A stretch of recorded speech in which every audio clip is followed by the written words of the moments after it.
Hi, this is Kevin, and welcome to part one of my tutorial for the controller assignment.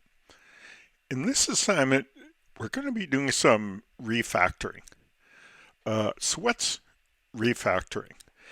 Well, that's where a programmer um, changes the code um, in the program that's already working. So the code already works.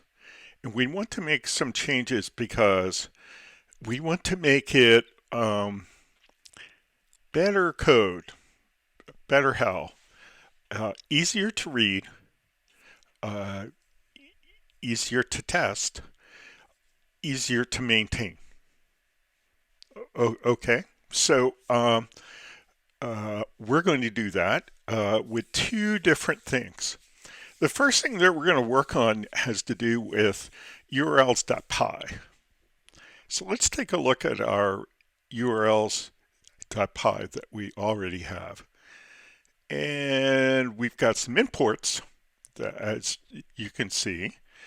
And we have the URL patterns, a bunch of path expressions. And we have one for each of our list views. And we also have one that is forwarding to the urls.py in the built-in admin app. Okay, so what we're going to do now is that we're going to be creating a urls.py for the course info app. And of course, from the high level one that we're looking at right now, we're just going to forward to that. So in the high level urls.py that is underneath our what I like to call the metadata directory, the directory that holds settings.py. Okay. All we're going to do here is we're going to forward to the urls.pys for the individual apps. Okay, so what's the easiest way to manipulate the code to do that? Well, in my mind, we'll copy the urls.py that we already have into the course info app, and then we'll subtract out the things that we don't want to have in it. And then we'll come back to the higher level urls.py, and we'll do the same kind of thing. We'll subtract out the code that we don't want to have there. Okay, so let's close this so we don't get confused. I'm going to right click and copy urls.py from the metadata directory, and I'm going to right click on the course info app directory and pick paste and say OK. And here we are. So let's take a look at this code the way it currently is. We don't see the imports, so I'll expand them. Okay, so what about this doesn't belong in the urls.py for the course info app? Well, it's the forwarding to the urls.py in the admin app. Okay, because that forwarding is going to be done in the other higher level urls.py. So we're just going to get rid of the forward for the admin app, and that's good. Okay, and then the question is, do we have an import that we're not going to need anymore? And there it is. That's the admin app. So we're not forwarding to that. So we can get rid of that top import. Okay. And that's pretty much it. That's the code that we want to have for urls.py for course info. Now, proper Django apps have their own urls.py. If they have a lot of paths, if they have a lot of URL strings that they have to forward, it's possible that they might have a hierarchy of them within, say, the Course Info app. So when you get to the Course Info app, you might have a high level one that forwards to 2 or 3 lower level ones. That's a level of complication that we don't want to fool with. But you know, for right now, we're going to have one urls.py per app. Okay, and of course, I'm going to close this. We're also going to have the high level one in the metadata directory. So let's open that. So what's wrong with this now? Well, it has all the entries for the Course Info app. So let's get rid of those. Okay, that was pretty easy. All right, we got rid of those. And of course, now we don't need that import. So let's get rid of that import. And that looks pretty good there. I don't have a complaint about that. I guess technically we don't need 2 blank lines, or do we? I think it wanted 2 blank lines, so we'll give it 2. Okay. All right. So this ought to do it. This is the first of the refactorings that we're going to do. Okay, time to test. So again, when you refactor, okay, you shouldn't have changed the functionality of your code. So that means that when you test, you should get the same behavior from the code that you did before you refactored. That's the test of a refactoring. Okay, so let's do that. So again, I'm here on my Mac, so to test, I can use the manage.py task.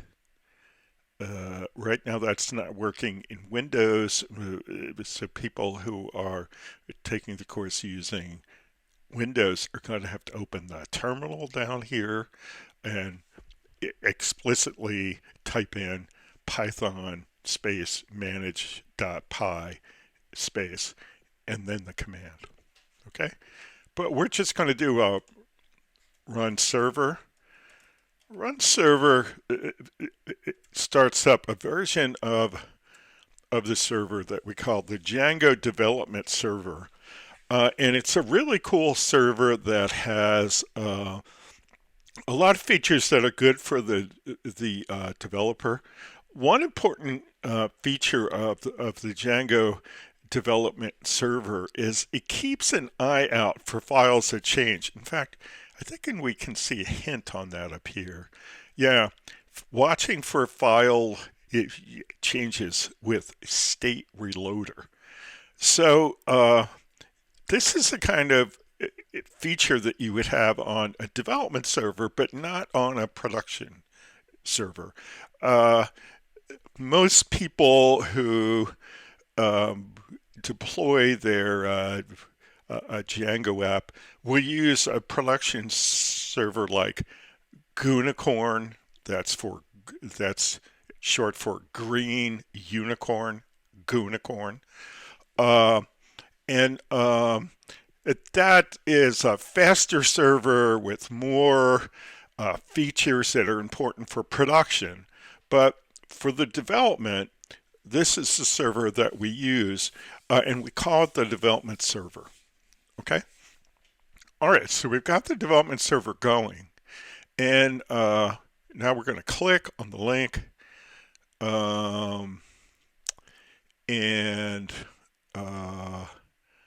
What do we want to do? Well, the first of the list pages that should be working is instructor.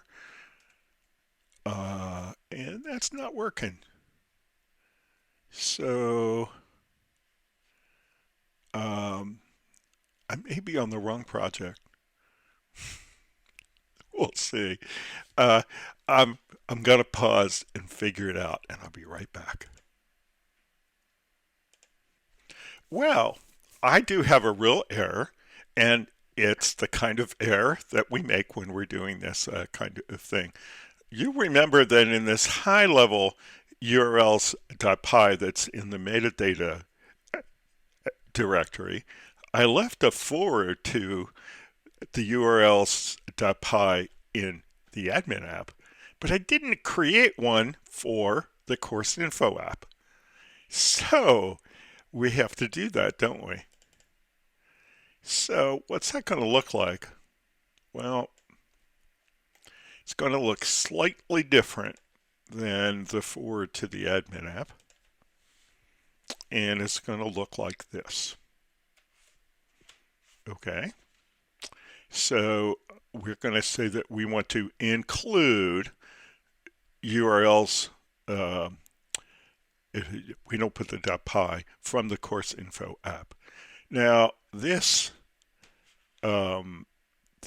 function needs an import. So when we hover over it, we can pick import this name, and we want django.urls.include, and there it is. Okay, so we fixed that. Okay, and what's the path that we're using here? So we put the empty string. Okay, that's the empty path. Okay, so if we type in the path admin, okay, we'll be forwarded over to the admin app. If we don't type in any app name, well, it's going to assume that it's the course info app, okay, and then we're going to forward to the other urls.py. Okay, since we're using the development server, I don't have to stop and restart the server. I just have to make sure that I click off of the line of code that I changed, and now I can click this. Okay, get back into the browser, and now I'm going to try to get to the instructor page. And there it is. There's my instructor page. That seems to be working fine. And then when I do my testing, I do instructor section. I do it in the same order that the links are showing up in the navigation, what will eventually become the navigation bar. Right now it's just a navigation unordered list. So next I'm going to test sections. So we need the word section. And you really need to test all of these, because it'll turn out that the one that you don't test is the one that you'll have somehow broken. And then course, that looks good. And then semester.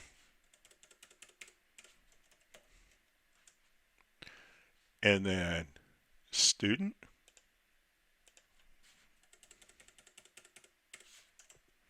Student, that works.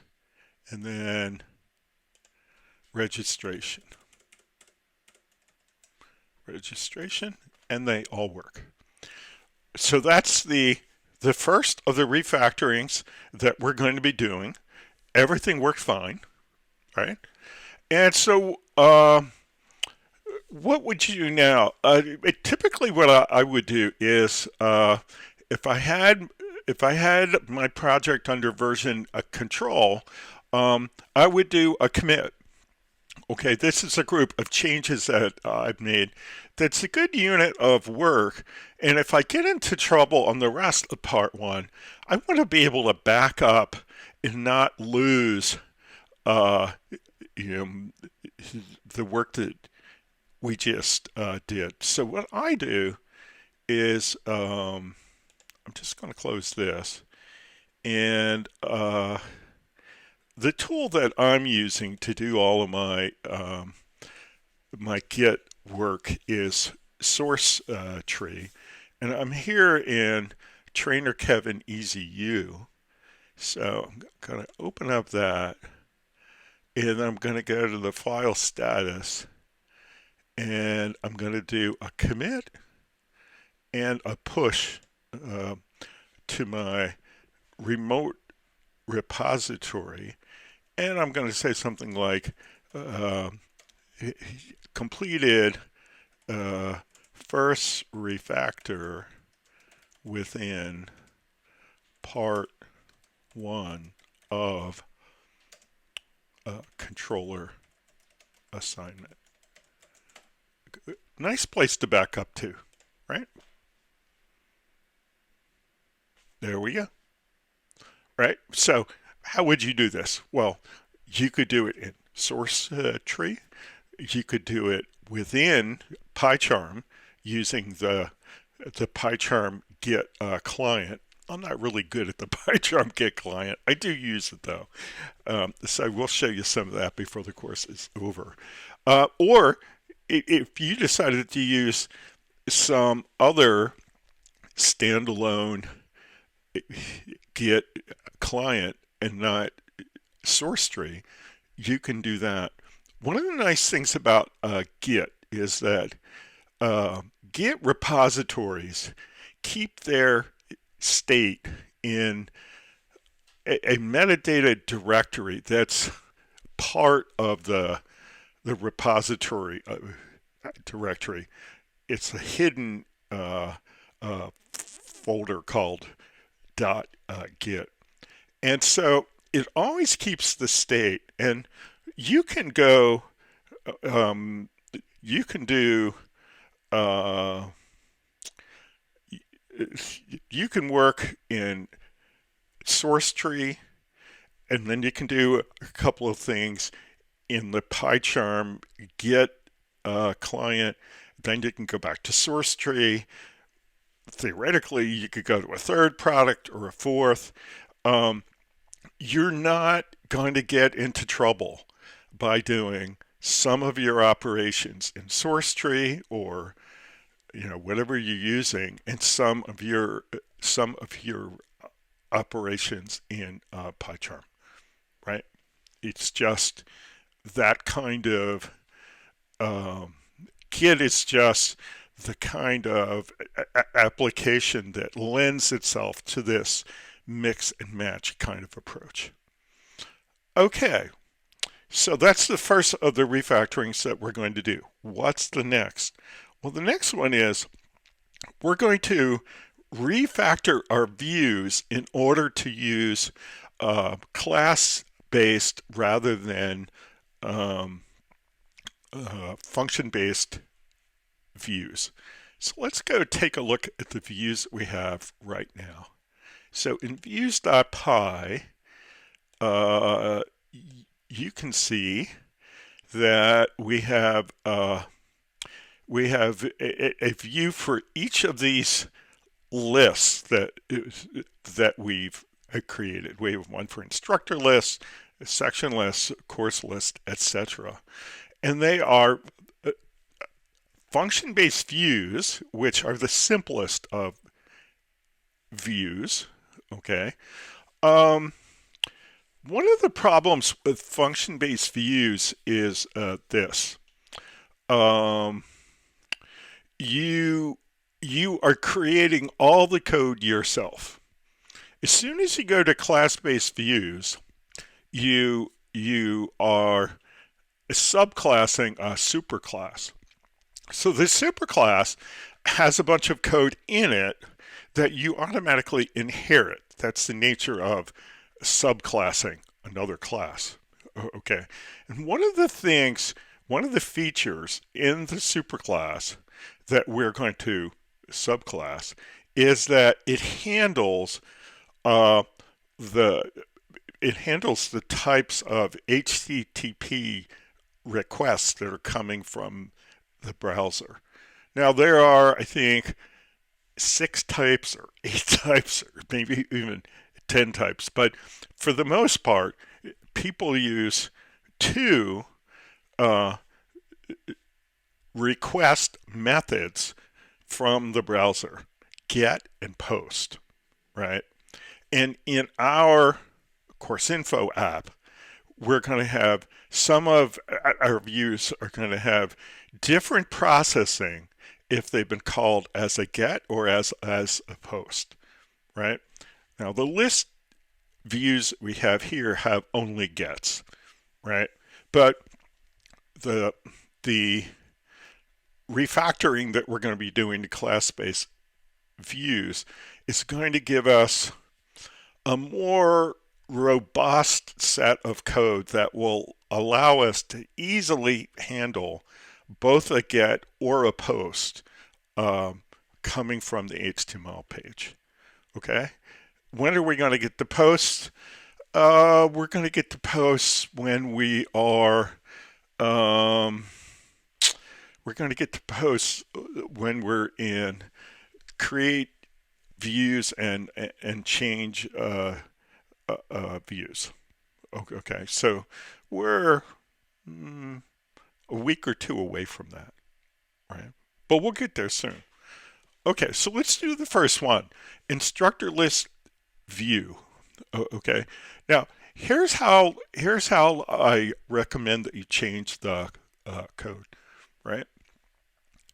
First, take your current version of the code, highlight it, and toggle it into a comment.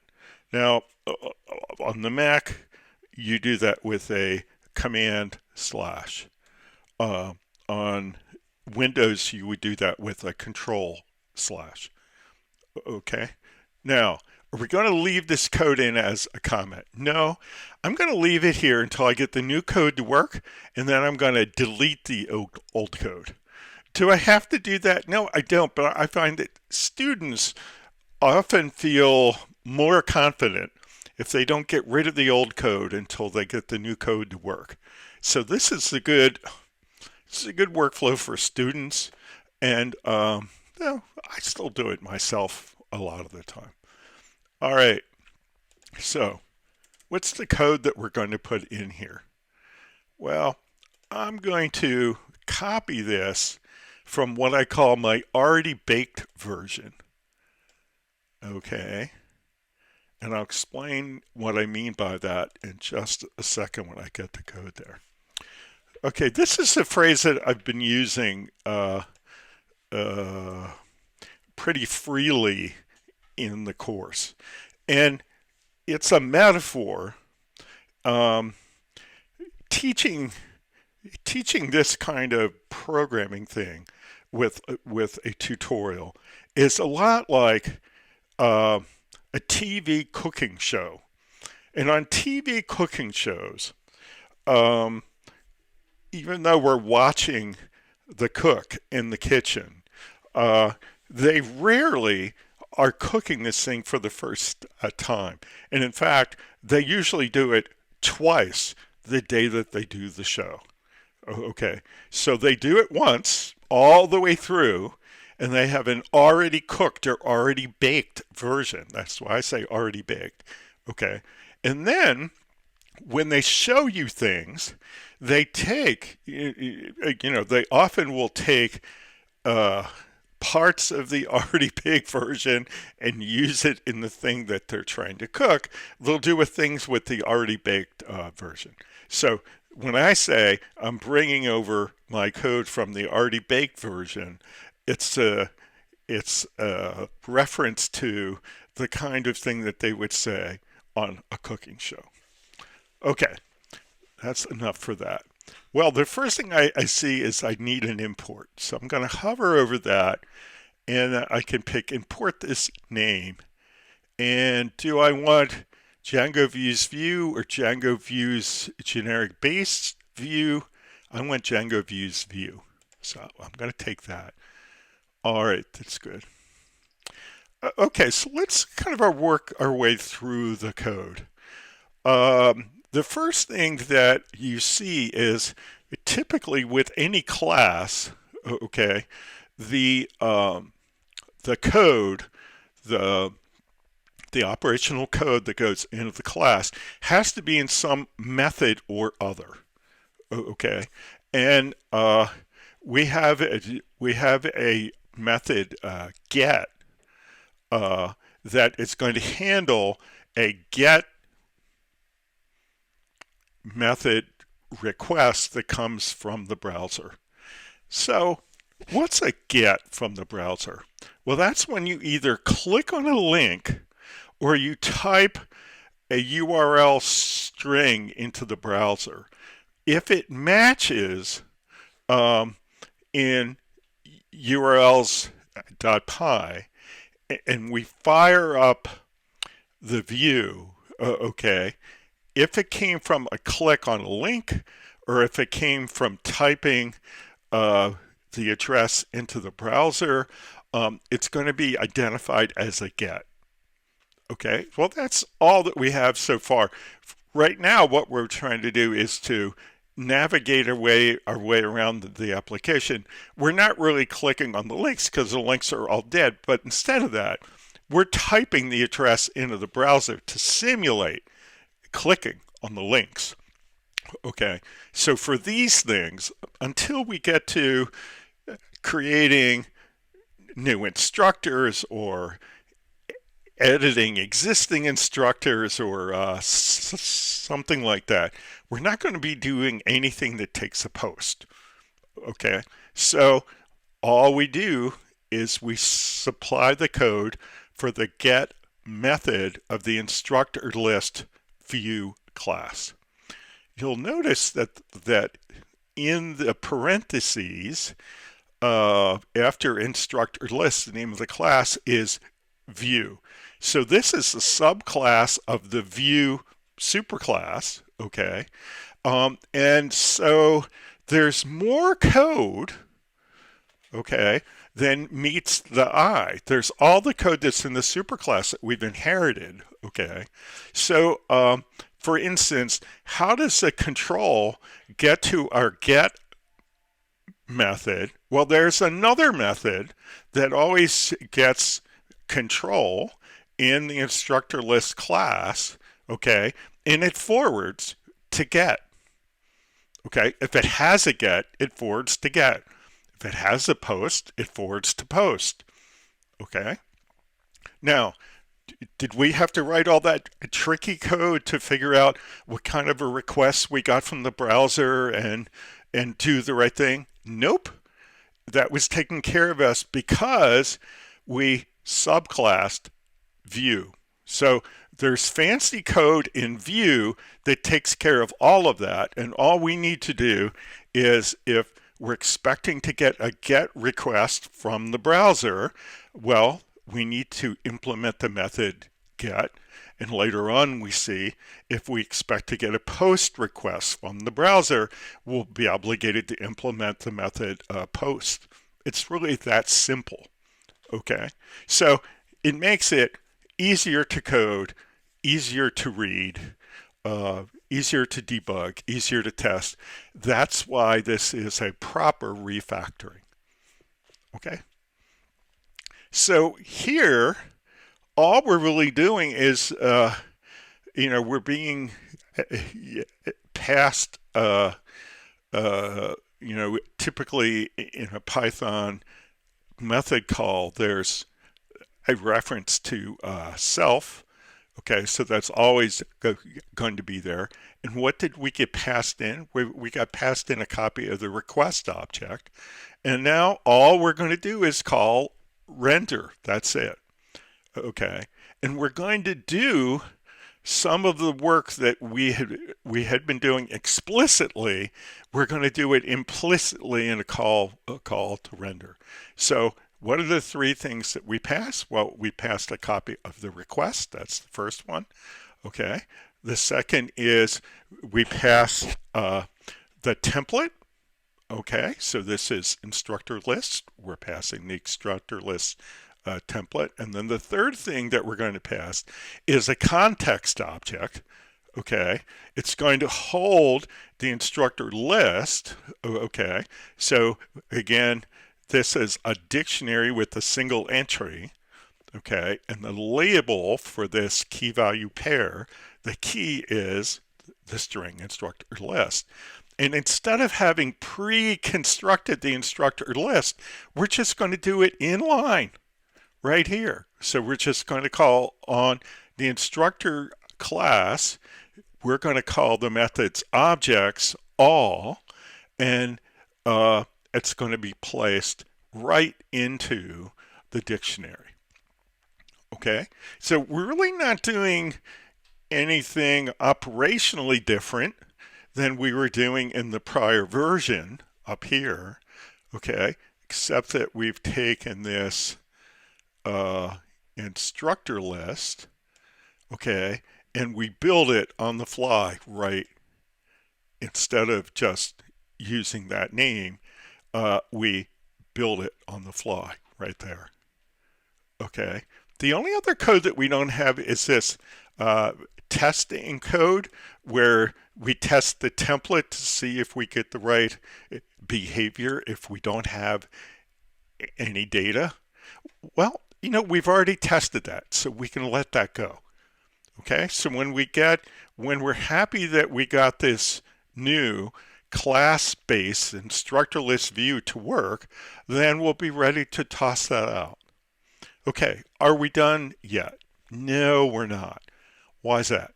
Well, because we need to change the code in urls.py because the way that we forward to one of these class-based views is a little different than the way that we forward to the function-based view that we previously had. Okay, so let's go open urls.py in course info, and let's change the first one of those. Okay, so I'm going to go into my already baked version. Okay, and I'm going to bring out the code for the instructor path. Okay, and I'm going to put this right here. Okay, and again, I'm going to take the old code. I'm going to put in toggle it into a comment. It's just to keep you calm. All right. Well, let's look at this.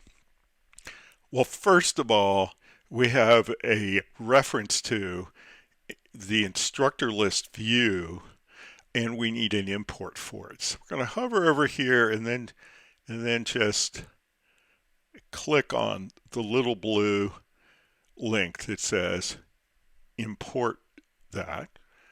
Okay, so where did we get that? That went right down here. Okay, I'd like to put each of these on their own line. Okay, now the old view is no longer visible. We didn't take the code out, but we turned it into a comment, so it can't be seen. So we're just going to take that out. Okay. All right. Now, what about this URL pattern? We've got the same path string, okay, but the way that we refer to the view, instead of it just having the name instructor list view, which is the old function-based view, we give the name of the class, but we're not done. We have to say dot as view, paren. So this is actually a call that sets up the view. Okay, you need the parens on this. Okay, so each the view superclass that we subclass when we created instructor list has a method called asView, and we're calling that. Okay, can we see it in our code in instructor list? No, we can't. That's part of the code that we inherited from the view class. Okay, so that's how we connect to the view. Now, what's this last line? Well, as long as we're refactoring the views, I'm having us add a feature that's not really going to be useful for another week or two. All right, but better to do it now while we're in here. And so we're giving the third actual parameter is going to be a keyword parameter called name, and we are giving this path a name, so we can refer to it from a template. Well, how do we use it? Well, it turns out that the people who designed Django, one of the reasons that they broke out the routing of the URLs into its own functional package in urls.py is that they wanted to use it in two directions. In the forward direction, it's a code that routes control to the proper view. In the reverse direction, this code is actually used to create the URL string that we're going to call this code somewhat indirectly from the template when we go back to populate those href attributes on all the links. Okay, so to be able to point to this code, it has to have a name. Okay, most people, and we actually did this in the Django Girls tutorial, but we didn't really talk about it then. In the Django Girls tutorial, they did what a lot of people do, is that they just called this course info instructor list. Okay. The problem is we have a bunch of things that are called instructor list. You know, we've got views that are called instructor list. We've got templates that are called instructor list. So I decided to expand the protocol here. So I have this be a combination of the name of the view instructor list and then the word URL pattern. So then you can really see when you used that in the template, you can really see that you're pointing to this URL pattern. Well, how are we pointing to it? This is a different kind of a parameter than is typically taught in your sort of introductory Python course. It's possible to have these first two are positional parameters. So they are matched up with what's being expected in the called code by their position, by being the first or being the second. We also have these things called keyword parameters in which we're able to match up on the name of the parameter. Now, it just so happens that the name of the parameter here is name. That's just accidental. That's just coincidental. Okay.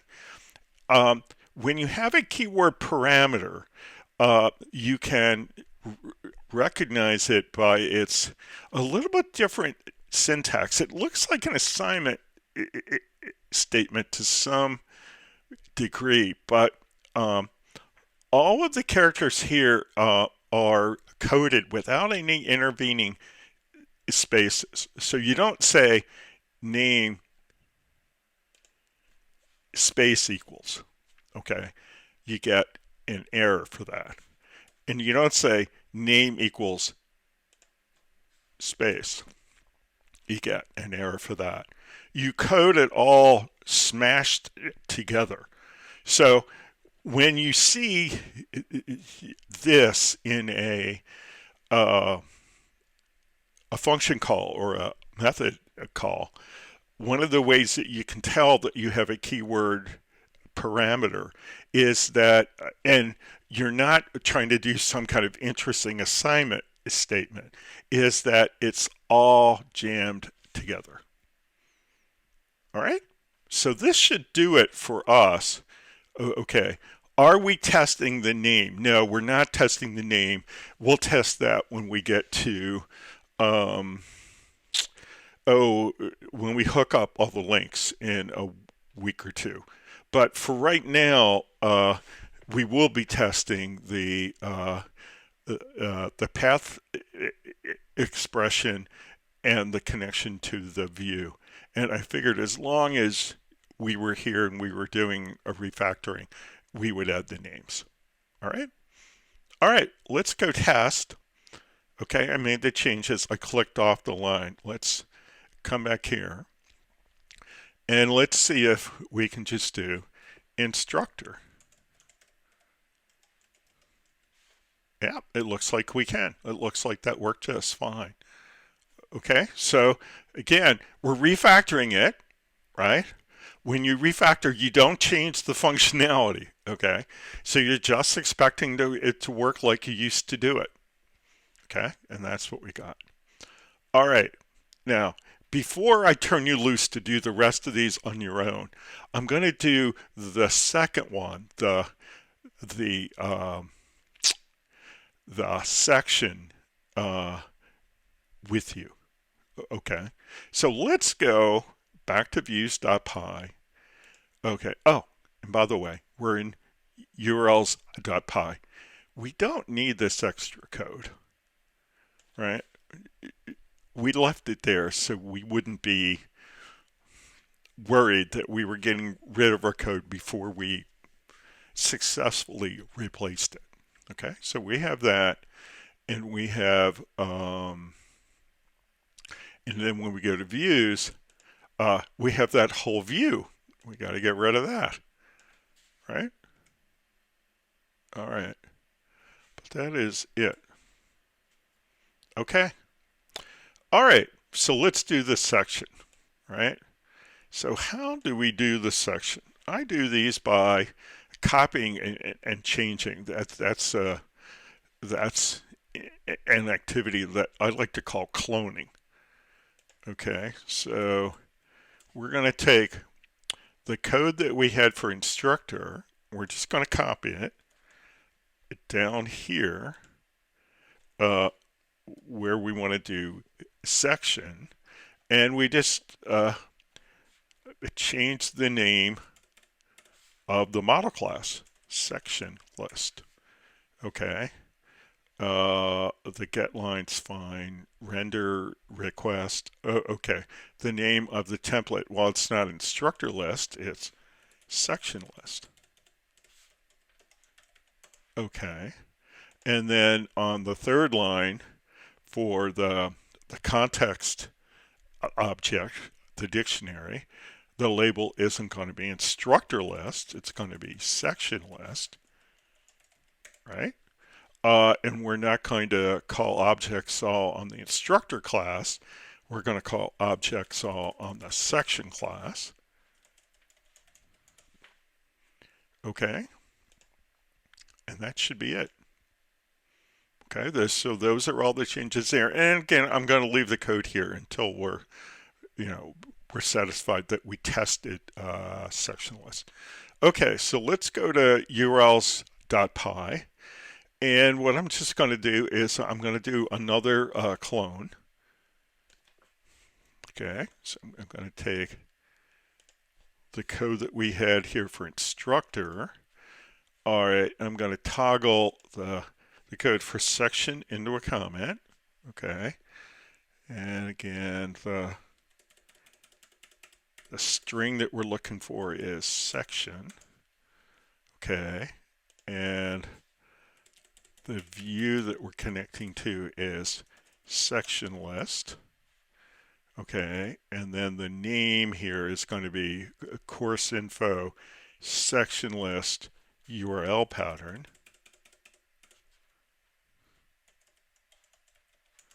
Okay, and we need to get an import for section list. So let's just hover over it. That's the easy way to do it, and then pick import. Okay, and you can see it added a section list at the bottom of the list, and then I want to take the old one off of the top because that's an error. Okay, and looks like this one's okay. I've got a green check up here. Let's just go back to views and make sure that everything's okay there. Yeah, I've got all my importing done there. That's no problem. All right, now we're ready to test. Okay, so again, because we're using this development server, we just have to click off the lines that we've changed to make sure that we get that auto save, and then come right back. Okay, and now we ought to be able to test section, and it works just fine. Very good. Okay, so what are you going to do? Oh, hold it. I'm not done. I need to take out the code that I was replacing. So I've got code that I've replaced here in views.py, and then when I go to urls.py and get rid of that one line of code there. Okay, and what does that look like? Yeah, something like that. I think we're okay. All right, so uh, together we did instructor and section. Okay, let's just go look at the list of, I'm going to go back to instructor. Okay, so we've got that. So we did instructor and section. Now on your own, and what you do, courses, semesters, students, registrations. Okay, and again, do them one at a time. Change the view, change the URL. Okay, do a test, go back, pull out the commented code, move on to the next one. Okay, it's kind of tedious, but refactoring, when it goes well, doesn't have a lot of excitement. Okay, if you make a mistake, then things will blow up and you have to do some debugging. But if you make all the changes correctly, it's pretty non-eventful coding activity. Okay, so you work on that, and I'm going to say bye now, and I'll see you in part 2. Bye bye.